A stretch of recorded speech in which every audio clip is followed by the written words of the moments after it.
Please මාව මුදා ගන්න. යන තැනකට මාවත් රැගෙන යන්න. මගේ අම්මයි ගම ගාල්ලේ හිත ලෑල්ලේ. නාන්නේ අපි පීල්ලේ. එතකොට මේගොල්ලෝ අපේ තාත්තා වැඩ කර අවුරුදු 20ක් රේල්වේ. මොකද නම කිව්වේ? කෂුමි කුචිකාවා. ඔයාට හරියනවා අප්පච්චි බලන් ඉන්නකෝ. මං අප්පච්චි චෝට් කෙල්ලනේ කිත්තාව.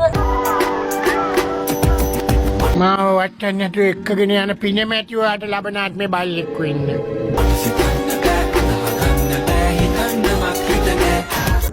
බයින පල්ලයට. බයින පල්ලයට. ආපු ගමන් ඕටි වැඩක් කරලා. Wait. Who are you? මං මාර කැරියේ.